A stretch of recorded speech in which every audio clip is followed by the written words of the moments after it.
Last thing we're going to talk about is supports. So there are a couple different kinds of supports. There are a variety of suction cup supports where they suction onto the side. And you can see one like this. I like this as the Ergo Play Troster. I like it a lot. It's great. The other one is, there's kind of a bunch of different variations of this. I would encourage you to go to Strings by Mail and view all the options. Here's another one that goes on to, let's see, it's been a while since I've used this one. So it's suction cups onto the side here, and then kind of the weight of the arm keeps it, because if you let the weight of the guitar fall too into this, it won't hold up. So there has to be a sort of a conscious, you internalize this after a while and don't have to do it, but you need to, let the weight of the arms sort of support the guitar so it doesn't fall in to it and displace this. There are also pillows. There's a variety of different types of these. If you look at this pillow here, this is a larger version of it. Kind of functions like what we were looking at before. So that's one option. There's the footstool, where you place it on a footstool. Everybody knows this one for classic guitar. What it does is it elevates, if I'm not using my guitar strap, the footstool elevates the leg and the foot, which in turn elevates the guitar and brings it up. There is also what I'm going to call everything else. And so a couple examples of that. Paul Galbraith has an end pin on the bottom, puts it in the ground.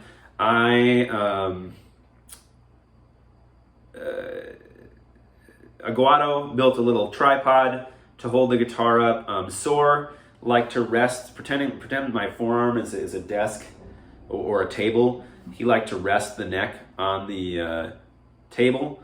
Renee mentions a guy in the video who, because of his height and what's comfortable for him, he doesn't use any support and kind of sits the way I am now, only without a guitar strap.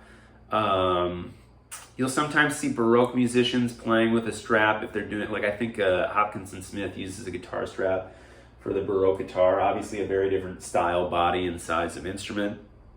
What else? You have the flamenco posture. You actually see Christopher Parkening in a video playing like this. Either with both legs down, kind of folky, or with the leg crossed.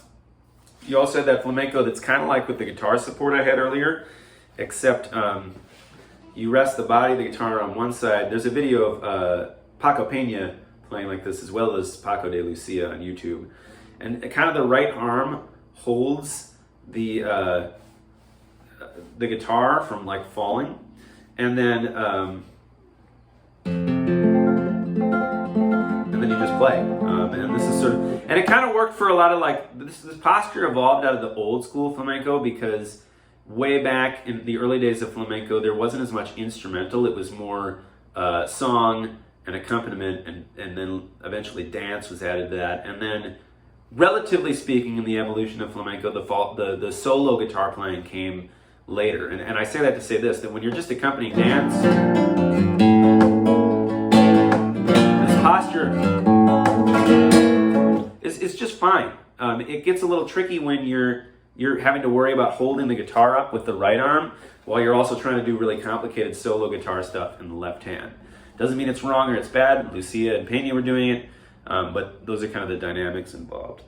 Last thing I'm going to discuss is my posture. What I have done is I have put a guitar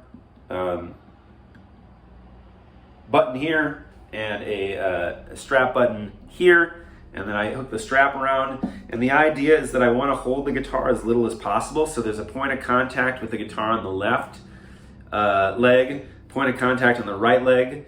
If I sit on the corner of a chair, I can use the edge of the chair, so that's a third point of contact. I can also, there's also a fourth point of contact with the chest, and then the strap helps hold it around the back, and then the strap also loops around and kind of hangs on the bottom, and so that also acts as like a 6 point of contact that kind of holds it up. And so I can kind of let go, and the guitar's not going to go anywhere. And so that affords me a couple things. One, I can maintain my relaxed posture that I prefer, or that I've come up with. And I can also kind of play like Renee, where I can easily get around the guitar to in the right arm to get to the strings, and all I have to do is raise the left and kind of fall into it. In other words, I'm imitating that modern. I'm sort of imitating and finding a compromise between Renee's posture and Gabriele Bianco's posture and that era of posture and what Paul Galbraith is doing. That was my goal, is how do I do this without having a luthier build me some goofy cello guitar, basically. That was the solution I came up with. And the other thing that I like about this too is I feel like for me, I can really move with the instrument, you know, or the instrument can really move with me. So as an example, if you just watch how my body can move pretty freely.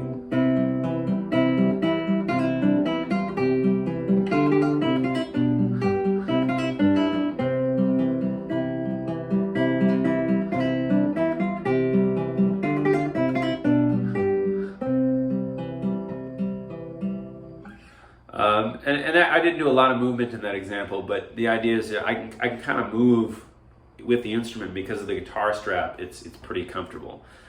I think that is everything for this chapter, much larger than I was expecting it to be when I originally set out to make this video. But super cool content, and thank you again for your time. I appreciate it.